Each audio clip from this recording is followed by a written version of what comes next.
नमो नमः। किरातार्जुनीयम के अन्य श्लोकों की हम चर्चा पुनः करेंगे यहाँ पर। जैसा कि आप पिछले श्लोकों में देख चुके हैं कि युधिष्ठिर और वनेचर की मध्य वार्तालाप हो चुकी है। युधिष्ठिर द्रौपदी के समक्ष आकर के अपनी सारी व्यथा को कहते हैं, दुर्योधन के उत्कर्ष को कहते हैं, जिसे सुन करके द्रौपदी अपनी मनोव्यथाओं को रोक नहीं पाती हैं और वो कहती हैं, युधिष्ठिर को बार बार उलाहना देती हैं कि आपने जो भी किया है वो उचित नहीं है। और आप देखेंगे कि पहला भाग वनेचर और युधिष्ठिर, वहां भी युधिष्ठिर सिर्फ श्रोता रहते हैं लेकिन अकेले। और आप बीच के भाग को देखेंगे जहां द्रौपदी युधिष्ठिर से वार्तालाप करती हैं, यहाँ भी श्रोता युधिष्ठिर ही हैं, उन्होंने कहीं बोला नहीं है, लेकिन यहाँ वो अपने भाइयों के साथ सुनते हैं। द्रौपदी फिर उन्हें आगे कहती हैं, उन्हें फिर एक व्यंग्यात्मक रूप से उनको बताती हैं कि आपने जो भी किया है वो आप जैसे महत्वपूर्ण व्यक्ति के लिए, सत्यधर्मी व्यक्ति के लिए कहीं से भी उचित नहीं है। वो कहती हैं कि इमाम अहम वेद। ध्यान दीजिएगा, द्रौपदी ही एक ऐसी उनके साथ रहने वाली सहचरी हैं जो उस समय भी रहती हैं जब वो राजपद के या राज की गद्दी पर बैठे होते हैं, और वो तब भी रहती हैं जब वो वन में रहते हैं। क्यों? क्योंकि वो उनका सहधर्मिणी है, उनकी पत्नी है। तो इसलिए वो कहती हैं कि इमाम अहम न वेद। युधिष्ठिर जी, मैं आपकी इमाम अर्थात जो इस प्रकार के आप कार्यों को कर रहे हैं, किस प्रकार के कार्यों को कर रहे हैं जो उनके लिए अनुचित है, अर्थात उचित नहीं है। एक राजा, वो भी सत्य धर्मी हो, तो क्या उसके लिए उचित है कि वो ऐसे कार्यों को करे जो उसके यश को छीन कर दे? नहीं उचित है। इसीलिए वो कहती हैं कि इमाम इस प्रकार की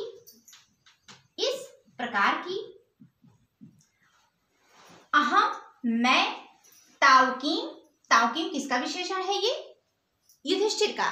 कहती तावकीम आपकी, युधिष्ठिर की, करें हे युधिष्ठिर आपकी, धीयम का अर्थ होता बुद्धि से तात्पर्य है, आपकी इस बुद्धि को ना, वेद का अर्थ मैंने कहा था विद धातु से धय प्रत्यय करके वेद शब्द की निष्पत्ति होती है जो कि ज्ञान के अर्थ में आता है।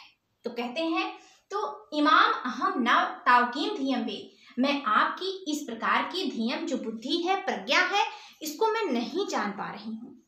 नहीं जान पा रही हूँ का मतलब मैं समझ ही नहीं पा रही हूँ। जैसे आप किसी से कहते हैं कि भैया आप जो कह रहे हैं मैं नहीं समझने का मतलब आप उस चीज को समझ रहे हैं, लेकिन जो कार्य उसके लिए उचित नहीं है और फिर भी वो उस कार्य को कर रहा है, तो इसका मतलब कि आप करना क्या चाह रहे हैं, मैं तो यही नहीं समझ पा रही हूँ। द्रौपदी भी यही कह रही हैं कि हे युधिष्ठिर, मैं आपकी इस प्रकार की बुद्धि को तो समझ ही नहीं पा रही हूँ। और इसके लिए वो क्या कहती हैं कि विचित्र, ये आपका देखा जाए तो एक प्रकार से सूक्ति वाक्य हो गया, और ये सही भी है। कह रही कि खलु, ये आपका अव्ययबोधक शब्द है। कौन सा शब्द है? अव्ययबोधक शब्द है। करे खलु, निश्चित ही, विचित्र रूपा चित्त वृत्तियाः, जो चित्त की वृत्तियां हैं, चित्त की प्रवृत्तियां हैं, वो विचित्र रूपा। विचित्र का अर्थ आश्चर्यजनक, यहाँ विचित्र का अर्थ अनेक रूपों में दिया है, अर्थात अनेक प्रकार की होती हैं। जो मनुष्य की बुद्धि है, वो चित्त है, वो अनेक प्रकार की हो जाती है। इनके कहने का क्या मतलब है? इन्होंने पहले यही कहा ना कि इमाम अहम वेद न तावकीम धीयम। हे युधिष्ठिर, मैं आपकी इस प्रकार का जो आप कार्य कर रहे हैं, इस प्रकार के कार्य की जो बुद्धि है, आपकी प्रवृत्ति है, मैं उसे नहीं समझ पा रही हूँ। और क्यों नहीं समझ पा रही हूँ, इसका रीजन भी इन्होंने बता दिया भाई। इसीलिए तो कहा जाता है कि अर्थांतर न्यास अलंकार के बहुत बड़े कवि हैं भारवी जी। इन्होंने फिर कह दिया अर्थांतर न्यास अलंकार में ही देखा जाए तो, या इसको हम कह सकते हैं, कुछ लोग यहाँ काव्यलिंग भी ले लेते हैं, लेकिन काव्यलिंग अलंकार क्योंकि काव्य उसका कार्य है और कारण भी है, तो कुछ लोग उसको भी ले लेते हैं, लेकिन यहाँ देखा जाए तो अर्थांतर न्यास अलंकार का ही प्रयोग हुआ है। वो कहते हैं कि विचित्र रूपा खलु चित्त वृत्तियाः, जो मनुष्य की वृत्तियां होती हैं वो विचित्र रूप वाली होती हैं। और ये हम अपने को देखेंगे, आपको देखेंगे, तो हमें द्रौपदी का कथन जरूर समझ में आ जाएगा। क्यों? क्योंकि अभी आप प्रातःकाल कुछ नियम बनाते हैं या आपके मन में कुछ विचार उठते हैं कि अरे आज हम चलिए घूमाते हैं। ध्यान दीजिएगा मेरी बातों को, एक समझने की प्रवृत्ति की तरफ चलिए कि जैसे आपके मन में सुबह सुबह कोई विचार आया कि चलिए हम आज यहाँ घूम आते हैं या यहाँ दर्शन कराते हैं, लेकिन हो सकता है कि क्षणिक 1-2 घंटे बाद, आधे घंटे बाद ही या 10-15 मिनट ही बाद आपके मन में अचानक से आता, नहीं मुझे आज ये काम है, जाने दीजिए फिर कहीं हम दर्शन कर लेंगे या फिर कभी हम वहां घुमाएंगे। या हो सकता है शाम तक आपका मन फिर बदल जाए कि नहीं समय है तो चलिए फिर मैं घूम आता हूँ। तो ये क्या है? चित्तवृत्तियां अनेक रूपों वाली हुई कि नहीं हुई? क्यों नहीं हुई? क्योंकि आपका मन अभी कुछ था, अभी थोड़ी देर बाद आपका मन कुछ और हो गया। तो यहाँ द्रौपदी की जो बात है वो सिद्ध हो रही है। वो कह रही है कि आप ऐसे नहीं थे, और आप ऐसे नहीं थे फिर भी ऐसा कार्य कर रहे हैं, तो सही है कि जो मैं जानती हूँ या मैं अपने में महसूस करती हूँ, सही है कि मनुष्य की जो चित्तवृत्तियां हैं वो अनेक रूपों वाली हैं। इसीलिए मैं आपकी बुद्धि को भी समझ नहीं पा रही हूँ। और न समझने की बात क्यों कह रही हैं? क्योंकि पति को समझने में पत्नी जरूर सही सिद्ध होगी, और अगर पत्नी को समझना हो तो जहां तक है किसी की मन की व्यथा को, मन के अंदर चल रहे किसी भी प्रकार के विचार को कोई भी जानने में सक्षम नहीं होता। फिर भी जब हम आप किसी के साथ रहते हैं तो कुछ तो अनुमान लगा सकते हैं।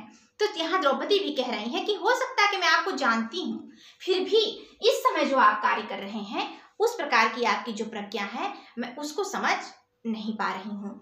और फिर क्या कहती हैं कि आपको कष्ट हो कि ना हो, ध्यान दीजिएगा, पति बहुत कष्ट में है। हो सकता है कि पति उस कष्ट को जितना महसूस कर रहा है उससे कहीं ज्यादा उसकी पत्नी महसूस कर रही है, और ये सही भी है। हम आप जिससे जुड़े हुए होते हैं, पत्नी भी पति से जुड़ी हुई होती है। वो कह रही है कि आपको भले ही ना कष्ट हो। द्रौपदी जी क्या कहती हैं कि हे युधिष्ठिर जी, आपको भले ही ना पता हो, आपको भले ही कष्ट ना हो, आप जिस विपत्ति में यहाँ चल रहे हैं, लेकिन मुझे आपकी अवस्था देख करके बहुत कष्ट हो रहा है, क्योंकि मैं आपकी पत्नी हूँ, आपसे जुड़ी हुई हूँ, और आपके मान सम्मान का असर मुझ पर भी पड़ता है। और ये पत्नी के देखा जाए तो द्रौपदी विश्व की समस्त पत्नियों को यहाँ पर प्रेजेंट कर रही हैं, यहाँ पर बता रही हैं कि पति से ज्यादा पत्नियों को चिंता होती है पतियों की, कि कहाँ से उनका सम्मान बढ़ रहा है, उनको क्या कष्ट है। तो यहाँ द्रौपदी जी भी अपनी बात को व्यक्त कर रही हैं। वो कहती हैं कि विचिंतयन्त्या, सोचती हुई, चिंता करती हुई, क्या भवदा पदा, आपके, मैं यहाँ कह सकती हूँ कि काबिलिंग अलंकार है। क्यों है? क्योंकि इसका कारण बता रही है कि मैं क्यों चिंतन कर रही हूँ, क्योंकि आपकी विपत्ति है इसीलिए मुझे चिंता हो रही है। तो यहाँ आप काबिलिंग मान सकते हैं। करें कि भवदा पदम, आपकी आपदाम जो विपत्ति है, आपके ऊपर जो कष्ट, यहाँ रुजंती का अर्थ होता है टूटना। रुज धातु टूटने के अर्थ में आती है, छिन्न भिन्न होने के अर्थ में आती है, परेशानी के अर्थ में आती है। क्या कह रही हैं कि पराम, अत्यधिक रुजंत मुझे पीड़ा पहुंचा रही है, मेरे मन को छिन्न भिन्न कर रही है। चेता अर्थात चित्त को, प्रशभम जबरदस्ती, मैं नहीं चाहती हूँ।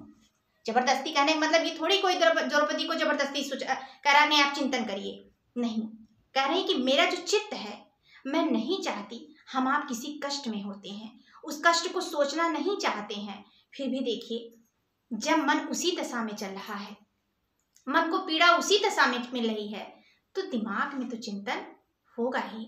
तो यहाँ भी वही कह रहे हैं कि जबरदस्ती किसी को ये नहीं कह रही कि मेरे ऊपर थोप रहा है, वो कह रहे हैं कि मैं चाहती नहीं हूँ, फिर भी प्रसभम, जो मेरा मन है वो जबरदस्ती, मैं आपके पुराने दिनों को याद करती हूँ तो मुझे बहुत कष्ट होता है। और प्रशभम चेता, प्रशभम अर्थात बलपूर्वक जो चित्त है, मम मेरा, मम किसका विशेषण है ये? द्रौपदी का। वो कहती हैं कि मम, द्रौपदी स्वयं के लिए कहती हैं कि मम आध्या, मेरा जो आध्या कष्ट है, मेरा जो चित्त है, मेरे मन का जो कष्ट है वो मुझे, मेरे चित्त को रुजंत छिन्न भिन्न कर देता है, बहुत ज्यादा कष्ट पहुंचाता है। क्यों? भवदा पदाम विचिंतेता, क्यों? मेरे ऊपर नहीं, आपके ऊपर पड़ा हुआ जो कष्ट है मुझे अत्यधिक पीड़ा पहुंचा रहा है। हम फिर से अवलोकन करेंगे द्रौपदी युधिष्ठिर से क्या कहती हैं कि हे युधिष्ठिर इमाम, इस प्रकार की तावकीम धियां, आपकी जो बुद्धि है, जो इस प्रकार से आप व्यवहार कर रहे हैं, अहम मैं ना वेद, नहीं जान पा रही हूँ।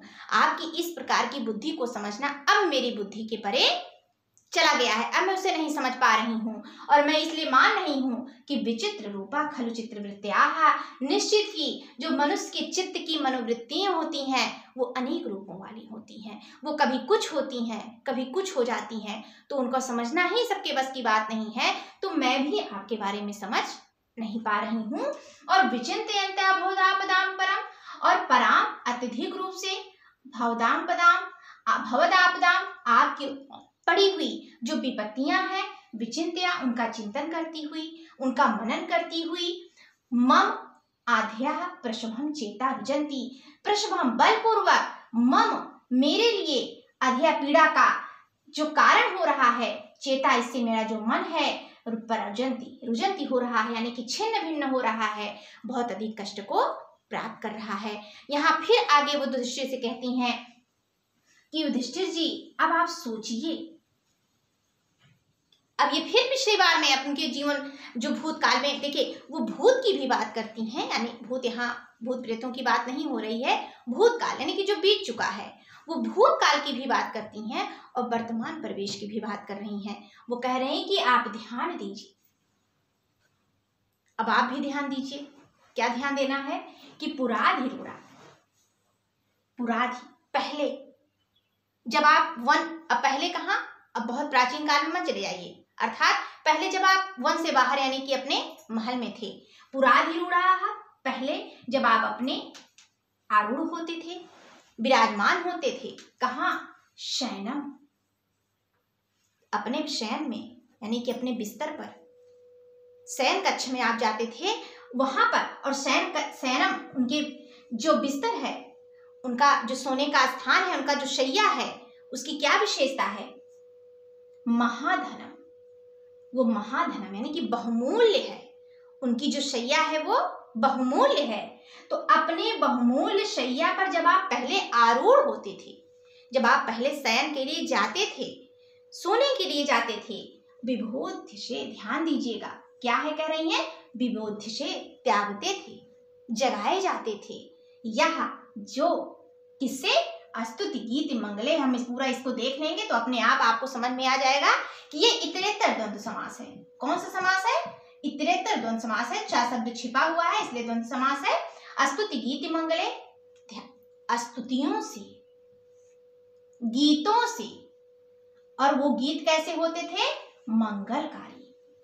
ये सब क्या है, उनके जगाने के विशेषण कि आपको कैसे जगाया जाता था, स्तुतियों से, सुंदर सुंदर गान करके। अरे चारण भाट ये सब राजाओं के पास उपस्थित होते थे। आज भी हम अपने छोटे बच्चों को जगाने जाते हैं, या किसी के भी छोटे बच्चों को या किसी को जगाने जाते हैं, तो आप ध्यान दीजिएगा कि अगर आप उसे डांट कर उठा रहे हैं तो उसका भी कुछ अलग असर पड़ता होगा।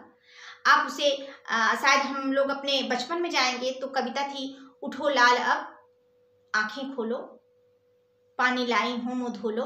ये भी एक प्रकार की कविता है जो बच्चों को जगाया जाता था। ये कविता हमने पढ़ा हुआ है। तो यहाँ राजा लोग भी क्या करते थे, कहने का मतलब है कि जब, इसीलिए कहते हैं कि अच्छी चीजों को जगाते समय अच्छी चीजों को बोलिए, तो आपके कर्णों में जो भी अच्छे वर्ण पड़ेंगे तो आपका जीवन भी उसी प्रकार से अच्छा चलेगा। तो यहाँ भाई आप शुरू से कह रहे हैं मंगलम भगवान विष्णु मंगलम गरुड़ ध्वजा, तो जाहिर है कि कुछ ना कुछ तो नाम ईश्वर का आपके कान में गया, वो आपके लिए क्या हुआ, अच्छा ही हुआ।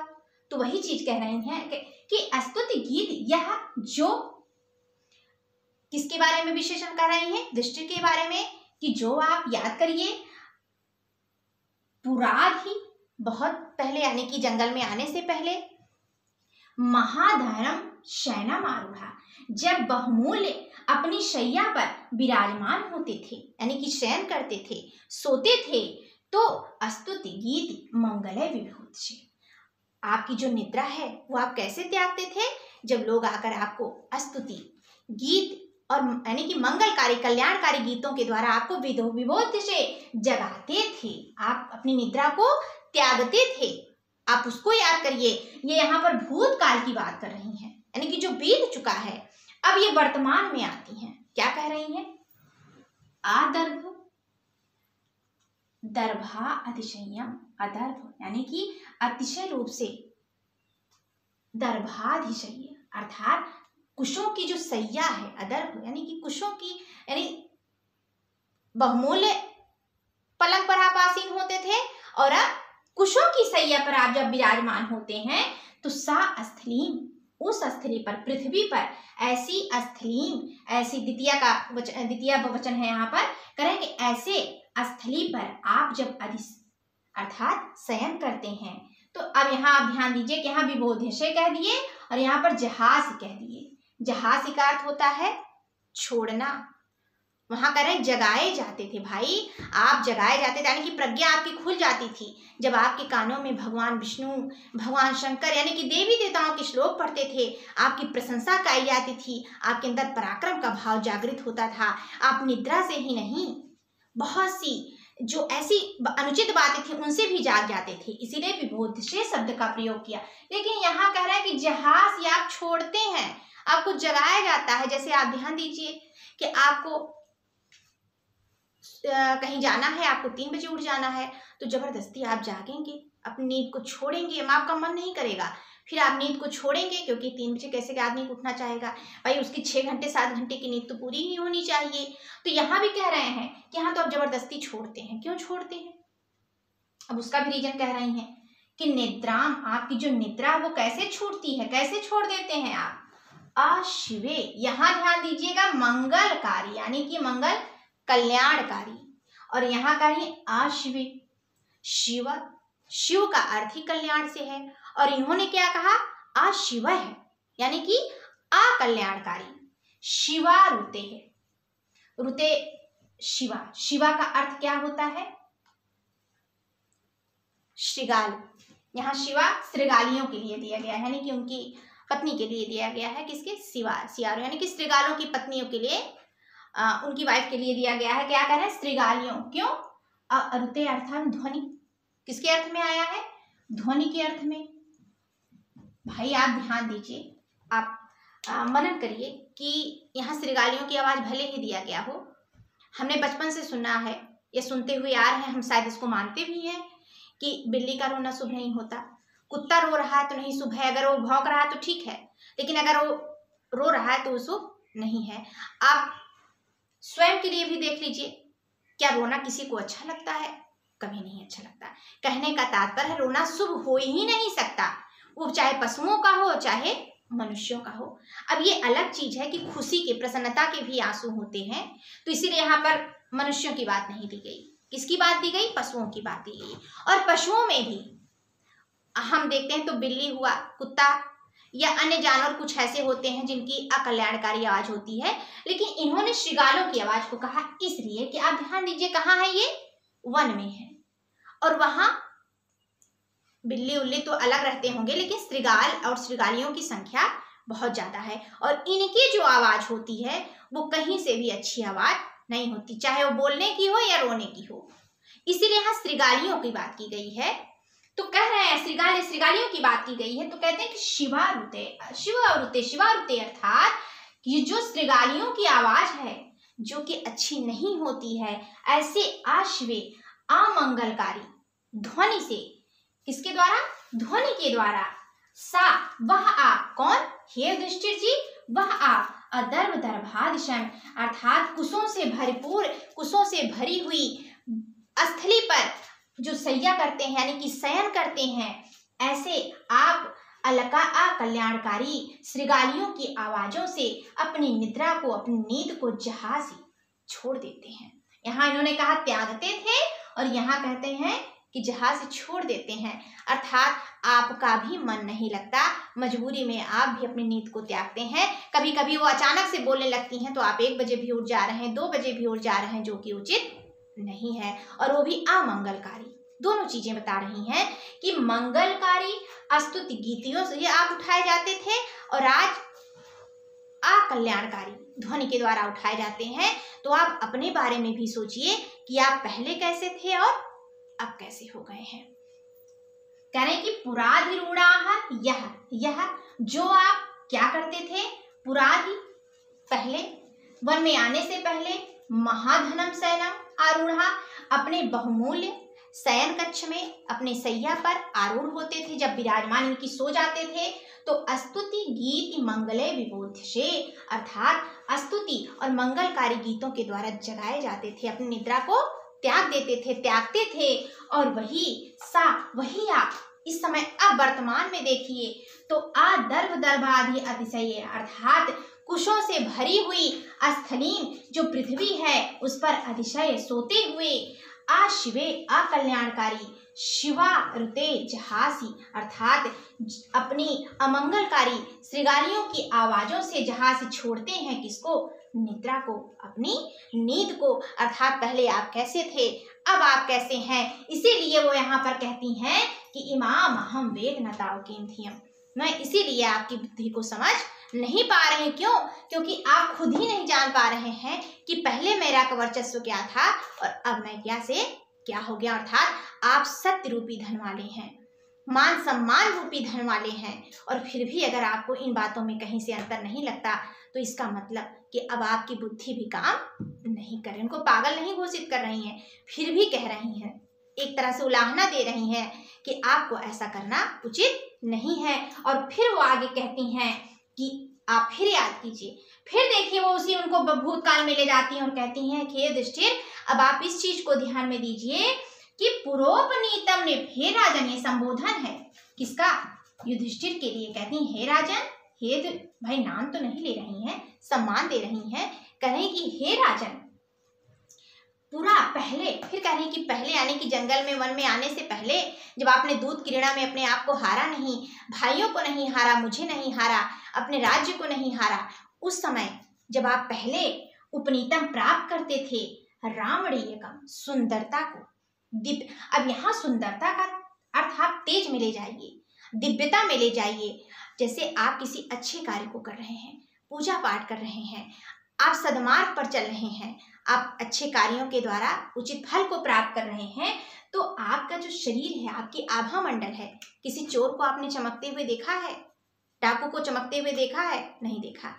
लेकिन जो भगवान का मनन कर रहा है, अच्छे कार्यों में है, सज्जन पुरुष है, उसका आप चेहरा देखिए तो उसके चेहरे में जो लावण्य है, जो दिव्यता है, जो सौंदर्य है, वो आपको किसी चोर के मुंह में दिखाई नहीं देगा। दुर्योधन के भी मुख पर वो तेजता नहीं है, वो दिव्यता नहीं है। तो क्या कह रही हैं कि रामणीय का उस सौंदर्य को, यानी कि उस तेज से युक्त सुंदरता को जो पुरापनीतम आप पहले प्राप्त करते थे। क्यों, कैसे प्राप्त करते थे?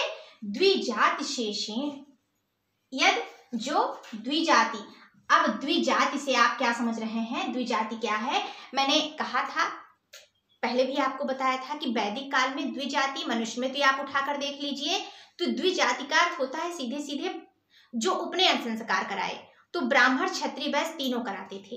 लेकिन फिर हम कहते हैं कि आप जब इधर आते हैं तो ये द्विजाति है वो रूढ़ हो गया, किसमें? ब्राह्मण के अर्थ में। क्षत्रियों के द्वारा कौन पूजित हो रहा है? ब्राह्मण। तो करें कि द्विजाति शेषेण, ब्राह्मण जातियों, जैसे ब्राह्मण ने, आप रोज ब्राह्मणों को खिलाते थे और जब ब्राह्मण भोजन कर लेते थे तो उनका जो बचा हुआ था उसे भगवान का प्रसाद मान करके जब आप उसको ग्रहण करते थे, द्विजात शेषेण, अर्थात ब्राह्मण के द्वारा बचे हुए शेष, अंधसा, अंत का अर्थ है यहाँ पर अन्न के अर्थ में है, उस अन्न को खा करके ही जो रामणीयकम उपनीतम, जो सुंदरता आप प्राप्त करते थे, आप उसको याद करिए। और फिर तद अदते अति तद, तद वही आप, कौन? ते, यानी कि आप हे युधिष्ठिर, आप वही वन्य फलासिनाः, वन्य फलों पर आश्रित, परम परैति काश्यम, परम अत्यधिक, परैति अर्थात प्राप्त, प्रयत के अर्थ प्राप्त हो रहा है। क्या हो रहा है? प्राप्त हो रहा, परम अत्यधिक, कार्श्यम, कार्श्यम का अर्थ होता है दुर्बलता, कृशता, दुर्बलता को।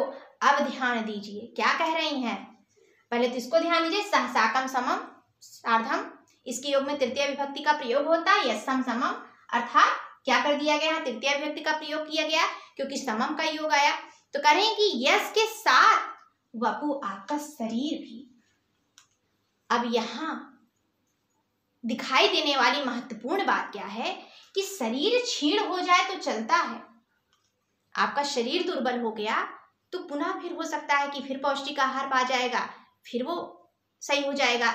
लेकिन अगर आपकी कीर्ति कहीं से धूमिल हो गई तो आप जैसे व्यक्ति के लिए तो अच्छी नहीं, फिर इसको आप ले जाइए और उसी पहले इस श्लोक में जोड़ दीजिए जो हम पढ़ा रहे हैं कि इमाम हम वेदना ताकिम नियम। इसीलिए वो कहते हैं कि मैं आपकी इस बुद्धि को समझ नहीं पा रही हूँ युधिष्ठिर जी, क्योंकि अब आप देखिए कि जो आप द्विजात शेष हैं, हो सकता है कुछ थोड़ा सा ही, हो सकता है आप थोड़ा ही भोजन ग्रहण कर रहे हो, लेकिन तब आपकी यश भी वृद्धि हो रही थी। क्यों तेज था आपके चेहरे पर? क्योंकि आपको संतोष था कि आप इतने बड़े राज्य का संचालन कर रहे हैं और आपके राज्य में कोई भूखा नहीं है। आप ब्राह्मणों को जो सम्मान देना है उस सम्मान को भी दे रहे हैं, और उनके द्वारा बचे हुए अन्न के द्वारा जब आप अन्न ग्रहण करते थे तो आज आपका जो शरीर था वो दिव्यता प्राप्त करता था। लेकिन यहाँ जब आप वन में आ गए तो लोग कहते हैं ना कि इन्होंने अपनी पत्नी को दांव पे लगा दिया, अपने भाइयों को भी दांव पे लगा दिया, अपने राज्य को भी, तो इतना जुए के आदी हो गए। तो एक तरह से उनको व्यंग दे रही हैं, उनको उलाहना दे रही हैं। इसीलिए वो कहती हैं, सिर्फ शरीर की बात नहीं करती हैं, क्या कहती हैं, यशसा समम बपु। हे युधिष्ठिर, आप ध्यान दीजिए कि यश आपके शरीर के साथ ही आपका यश भी कार्श्यम परंपरैति, अर्थात अत्यधिक कृष्णता को, दुर्बलता को, यश दुर्बल नहीं होता, शरीर दुर्बल होता है तो शरीर में तो दुर्बलता का भाव आएगा, लेकिन यश में क्षीणता का भाव आएगा। अर्थात आपका शरीर यश के साथ ही क्या हो रहा है, आपका शरीर जो है यश के साथ ही क्षीण होता जा रहा है, दुर्बल होता चला जा रहा है। और वन्य शरीर क्यों क्षीण हो रहा है? वन्य फलासिना, भाई वन में कभी कुछ कंदमूल मिल गया खा लिया, कभी कोई फल मिला ही नहीं, आप पानी पीकर ही सो गए, तो आपका शरीर तो दुर्बल हो गया।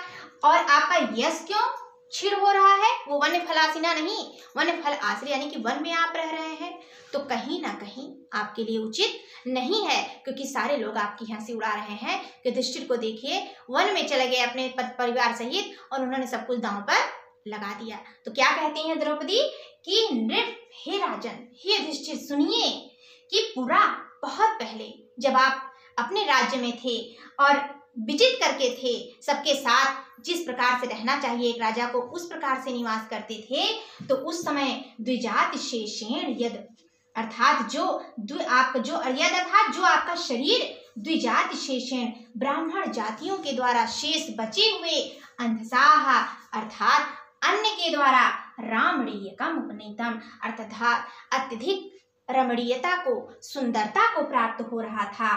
तद अद्यते, आज वही आपका शरीर, वही आज आपका शरीर जो पहले दिव्यता को प्राप्त करता था, लेकिन इस वर्तमान काल में आपका वही शरीर वन्य फलासिना, जो कि वन फलों पर ही आश्रित है, अब वो वपु शमम यशा, शरीर के साथ आपका यश भी परंपरैति कार्श्यम, अत्यधिक कृष्णता को प्राप्त हो रहा है, क्षीणता को प्राप्त हो रहा है, जो आप जैसे राजा के लिए उचित नहीं है। इस प्रकार इन सारे श्लोकों में हम देख रहे हैं कि द्रौपदी बारंबार युधिष्ठिर को उलाहना दे रही हैं, व्यंग्यात्मक बातों को बोल रही हैं कि कहीं ना कहीं से युधिष्ठिर का जो सोया हुआ अभिमान है वो जागृत हो जाए और वो पुनः अपने राज्य की प्राप्ति के लिए अग्रसर हो।